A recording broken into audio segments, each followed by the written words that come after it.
watching Estuary News. I'm Luke Adams. In the headlines tonight, drugs seized at a Hull property, additional imprisonment for inmates at Hull Prison, and work on a flood defence scheme starts in North Lincolnshire. And later in tonight's programme, I'll be talking to the Mayor of North East Lincolnshire about a charity tea dance. Before that, Gemma Croft and Jack Thomas tell me about a charity carnival in Grimsby.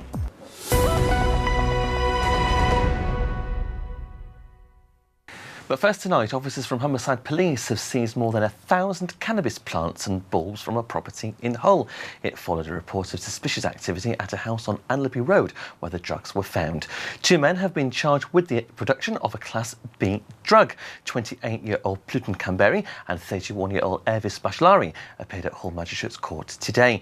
The seized drugs have a street value of at least £1 million. The Howard League for Penal Reform says more than 2,500 days of additional imprisonment were handed to prisoners in Hull last year for breaking rules. That's 5 times the amount in 2016. The figures show that an additional 1,045 days were handed to prisoners at HMP Hull. Increases were also found at HMP Humber, with 5,062 extra days handed out for punishment in 2017. The punishments were given to inmates for using a mobile phone behind bars, attacking prison staff and smuggling in drugs. The Howard League says the explosion in additional days of imprisonment has been a catastrophe for the prison system. Butlins says more than 30,000 guests at its resorts, including Skegness, may have had their personal information compromised. The company says data including names, home addresses and holiday arrival dates have been stolen by hackers. The hack took place at the end of last week and was a phishing attack. A dedicated team has been set up to contact around 34,000 affected guests. Flood defence work to protect villages on both sides of the River Trent in North Lincolnshire is now underway. The £13 million scheme will see more than 2 miles of sheet piles installed along the east banks of the river from Kedby Bridge to the M180 bridge. The project will provide protection to nearby villages, including Birmingham and East Butterwick.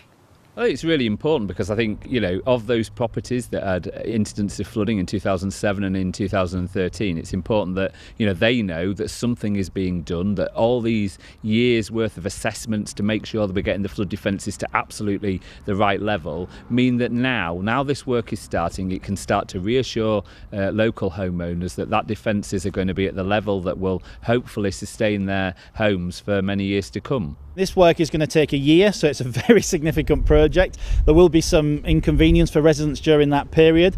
I think we're all very sorry about that. We wish it could be done without that. However, that inconvenience over the next 12 months will be absolutely, I think, worth its weight in gold, given that people will, at the end of that period, have much better defences here in Birmingham. And of course, these defences here don't just protect Birmingham and Gunness area, they also protect more broadly the Scunthorpe area. Flooding is never far from my mind. It's one of the things I've spent so much of my time in Parliament actually advocating and fighting on, because it is so important to our area to get this funding, not just here but in places like South Ferriby, Reedness, of course at Goole as well. So this is a really important issue for me because it's a really important issue for my constituents and for our area. We made a promise that we wouldn't deliver any further homes until we were absolutely certain that the flood defences were going to be in place, and that's something we've kept our promise on, and we intend to continue to keep that promise until all of these flood defences are secured. It's also important to note that the Trent has 2 sides, and we will be also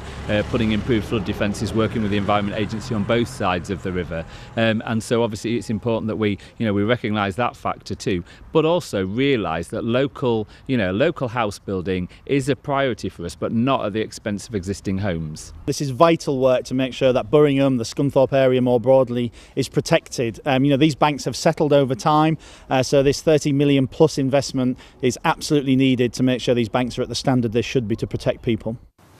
South Kesteven District Council is imposing fines on anyone caught dropping a cigarette across the county. A £100 fixed penalty notice will be issued to those dropping cigarette butts. The local authority says the district would be cleaner and tidier and are building on their Big Clean initiative. 4 people have already been fined since the ban was introduced last week. Planning permission for a new £8 million pier in Withensea is set to be submitted. The Withensea Pier and Promenade Association has produced architect's drawings for the development, which would rebuild the existing pier into 4 stages. It will include a 2-storey structure at the end of the pier, a renewable energy centre and a boat platform under the main deck. Hull Truck Theatre has launched a technical skills training programme. Running until the 24th of August, it offers skills workshops and formal training to participants looking to break into the arts. The programme's aimed at addressing the skills shortage both in Hull and the wider arts industry. Oliver Brown is the head of production and technical at the theatre and explains more. It's a mixture of qualifications which includes an IOSH working safely, so there's health and safety qualifications. We also have the ABTT, which is Association of British Theatre Technicians. They're running a bronze award, so they'll come out with some industry recognised qualifications. There's also some practical training with the staff at Hull Truck, just in terms of how you physically rig a light, how you put a sound system together. We also have some industry training coming from a number of industry professionals, including Charlie Morgan-Jones as a lighting designer. We have Tigger currently looking at doing kind of desk training and how we operate desks. Meanwhile, the theatre has joined forces with one of the city's leading catering providers. The collaboration between the venue and Shoot the Bull will enable theatre audiences and the general public to enjoy a new range of dining opportunities. Chris Harrison, owner of Shoot the Bull, explains how the partnership came about. It was a tender application. We had to kind of compete for the business. We thought we had a really good offering. We know we've got a local following and a good brand now. And I think the kind of synergy between the two companies of this passion for kind of making things reachable to a lot of people and, you know, just innovation and excitement. I think that's kind of, we sit in line with that. You know, we do that in food, they do that through the arts and culture and that kind of thing.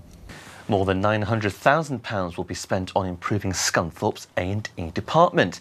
It's part of the Trust's plans to ease pressure on services and improve its urgent care streaming service, which diverts patients away from A&E if they don't need it. The Department for Health says the investment from central government will enable the hospital to target improvements to patient flow and relieve pressure on A&E departments. The Money Advice Service says they've seen an influx in people asking for help with debt in Yorkshire. The service says 17% of adults across our region find it difficult to pay their monthly bills. They say low wages, 0 hours contracts and changes to benefits are to blame for people struggling to make ends meet. New figures have revealed more than 4 million people visited Lincoln last year. That's helped boost the city's economy by £203 million, an increase of 7% on the previous year. Visit Lincoln said the accommodation industry saw the greatest boost with an increase of 16%. Restaurants, bars and transport also saw a similar growth.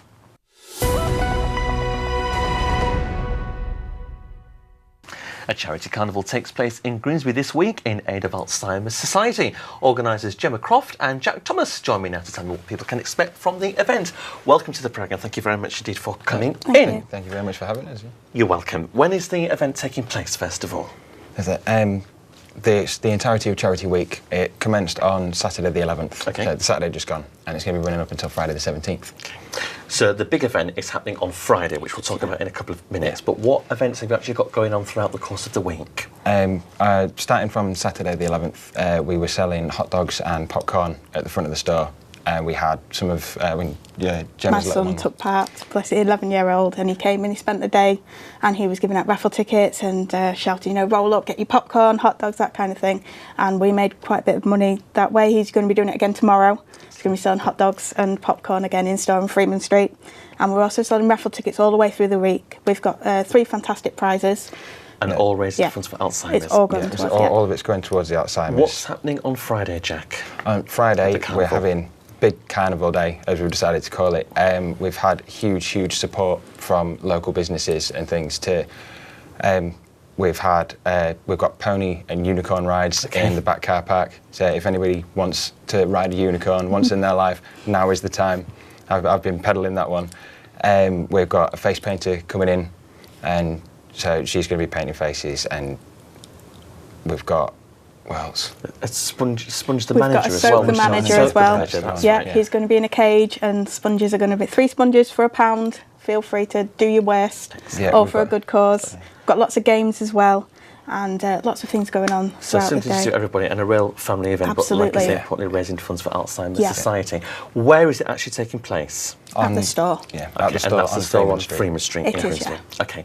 Now, you're raising funds for Alzheimer's. How much have you raised so far for this event? Because it's been running since 2011, hasn't it, the Iceland's Charitable Foods Foundation? And how much have you raised yeah. last year? Well, they've specialised since 2011 in Alzheimer's and dementia. The society has been going on for quite a while, you know, the foundation.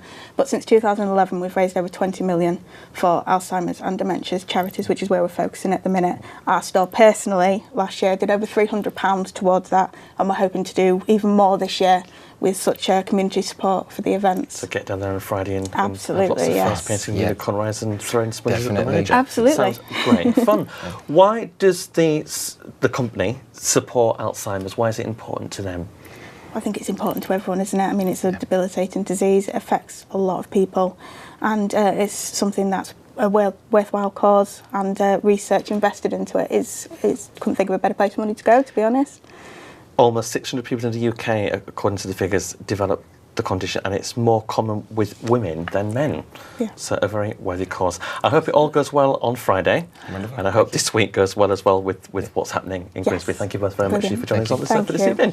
Thanks. Join me after the break when Jack brings us all the latest sports news, and I'll be finding out about a charity tea dance with the Mayor of North East Lincolnshire.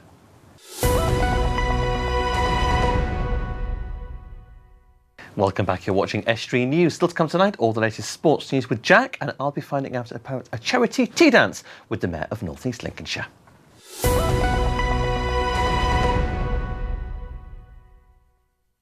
A scheme to prevent children going hungry during the summer holidays started in Hull today. It's estimated there are around 20,000 children living in poverty in the city. The Make Lunch project is running at the Mosaic Church on Endyke Lane until Thursday from 10:30 a.m. A woman from Widensea has been banned from entering her council house. It's after a judge granted a closure order following allegations of drug dealing and antisocial behaviour at the property on Wesley Court of Linley Graham. Beverley Magistrates Court heard how there had been incidents of disorderly, offensive and criminal behaviour which resulted in a nuisance to members of the public. Under the terms of the order, she's now not allowed to enter the property for a period of 3 months. Any breach could result in arrest and a prison sentence. Comfort bags are being given to patients receiving neurosurgical care at Hull Royal Infirmary. The bags, known as recovery care packages, contain toiletry and personal care items for people who may have been brought into the hospital unexpectedly. The bags have been created by the charity Paul for Brain Recovery. Founder Paul Spence suffered a brain injury back in 2012 and spent almost 2 months in hospital. Paul says the bags are a small token of support as patients start their journey to recovery. The bags will be given to patients on wards 4 and 40. The leader of North Lincolnshire Council and Baroness of the Isle of Axholme have unveiled a specially designed plinth over the weekend to mark 800 years since the signing of the Magna Carta that had a local connection. The plinth was unveiled at St Andrew's Church in Epworth on Saturday by Councillor Rob Waltham and Baroness Liz Redfern. They were joined by a special group of formed members of the Magna Carta 800 Society. The Magna Carta involved local Baron William de Mowbray. He was one of 21 barons involved in the signing of the document by King John at Runnymede in June 1215. The Carta, which is one of the most famous documents in the world, ensured the rights of the common man were upheld. The construction firm Balfour Beatty has been awarded a multi-million-pound contract to build an offshore wind farm on the East Yorkshire coast. As part of the Hornsey Project 2 scheme, Balfour will construct a new onshore substation facility which will transform the power produced by the wind farm before connecting to the national grid. When operational in 2020, the wind farm will supply electricity to more than 1.3 million homes. The women's suffrage flag is coming to Grimsby. It's part of a year of events to celebrate the centenary of some women getting the right to vote in the UK. People will be able to see the flag and hear from a range of female speakers. Donations from the event will be given to the women's charity Women Aid North East Lincolnshire. The event takes place at Grimsby Town Hall on the 19th of September from 2 p.m. Now, recently I caught up with Councillor Hazel Chase, who's the Mayor of North East Lincolnshire, to find out about a charity tea dance which is taking place in September.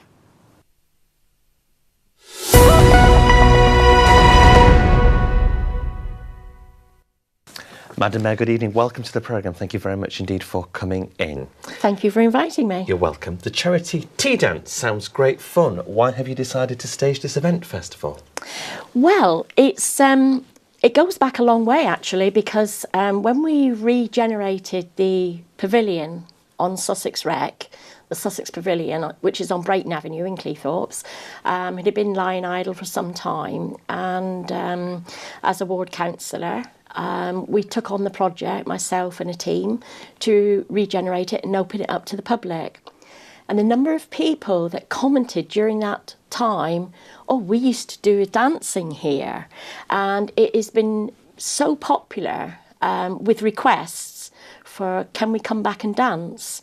The bars, the dance bars are still in situation, and we still have the original sprung dance floor, which are very hard to come by. So hence that's the reason behind it. I thought, well, if this is what the community want, this is what we'll do, and we'll raise a bit of money at the same time. Sounds like it will be well received. I'm hoping so. Tickets are going very well. Excellent. You're looking to recreate the nostalgia from the 1940s. Why is that genre, that area particularly important to you? Yeah, 40s and 50s. I don't think there's many people that don't reminisce with that era. Even the younger generation seem to like that type of music, or the ones that I've come across anyway. And we've also got the Cliftons coming. Okay. On the day. They very kindly accepted an invitation to come, so, and hopefully show a few steps and give a few instructions to those at the dance on the day. Are you expecting people to dress up in 1940s regalia?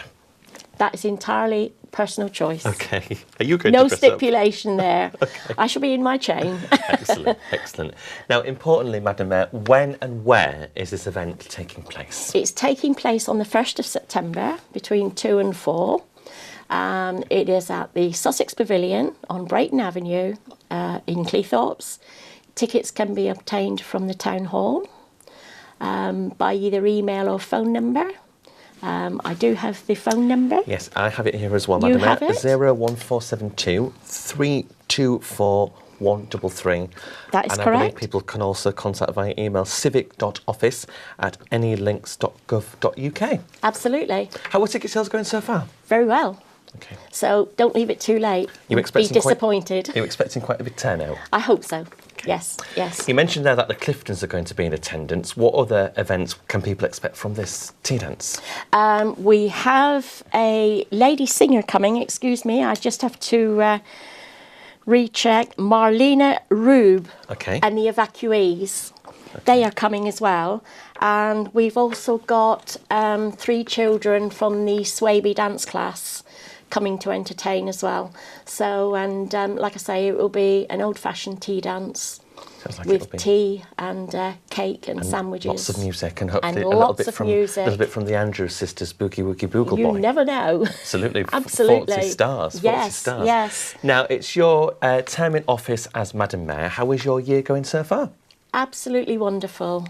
I've met so many wonderful people, been to many, many functions, young and old alike. It's varied from going to award ceremonies for end of terms for schools and colleges, to a surprise birthday for an 80-year-old lady in the ward. And yes, I get something different every week, opening fates, going to galas, old people's homes, you know.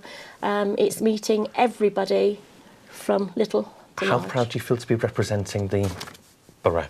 It's the greatest honour I've ever been given, and I'm very proud to represent North East Lincolnshire, and I thank those who nominated me and are continuing to support me. Excellent. It's an absolute honour. Wonderful. I wish you all the best, Madam Mayor. I hope it goes well. Thank you very much indeed. Thank you very much.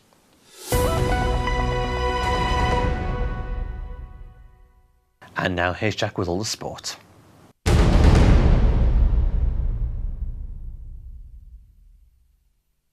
We'll start with football, and Hull City claimed a point on the road as they drew 1-1 away at Sheffield Wednesday on Saturday. The Tigers took the lead at Hillsborough when Fraser Campbell struck from close range 10 minutes before half-time. Wednesday drew level in the second half though when Fernando Forestieri slotted home a penalty after he was fouled in the box by Rhys Burke. Both sides had chances to go on and win the game though, but in the end they had to settle for their first championship points of the season. In League One, Scunthorpe United remain unbeaten so far this season after they drew 1-1 at home to Walsall.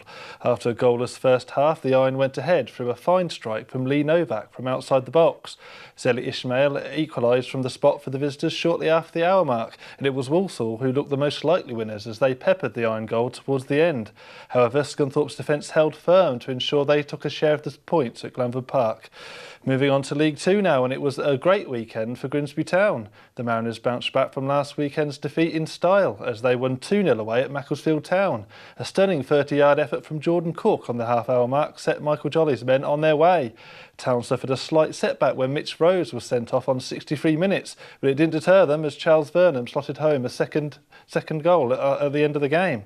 In a bizarre turn of events, the game had to be briefly halted on 70 minutes after a Canadian goose entered the field. However, Grimsby certainly didn't duck from the challenge on Saturday as they recorded their first points of the campaign. Meanwhile, in Rugby League, Hull FC lost their fifth game in a row on Friday night as they lost 31-13 at home to Wakefield Trinity. The Black and Whites put in a disappointing second half display after drawing 7-7 at the break. Wakefield struck 3 tries in just 8 minutes to turn the game around for the visitors at the KCOM Stadium. Scott Taylor and Jamie Shaw were the try scorers for Lee Radford's side, while Mark Sneed kicked 2 goals and a drop goal. And it wasn't a good day at the office for their cross-city rivals either, as Hull Kingston Rovers went down 28-10 to Salford in the qualifiers at KCOM Craven Park.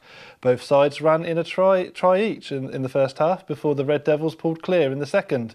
Craig Hall and the returning Sean Luntz were the try scorers for the Robins, with the Danny Tickle goal going in as well. It was a disappointing defeat for Tim Sheens though, especially on the back of the impressive victory in the Hull derby last time out. And that's all for today's sport. Back to Luke in the studio.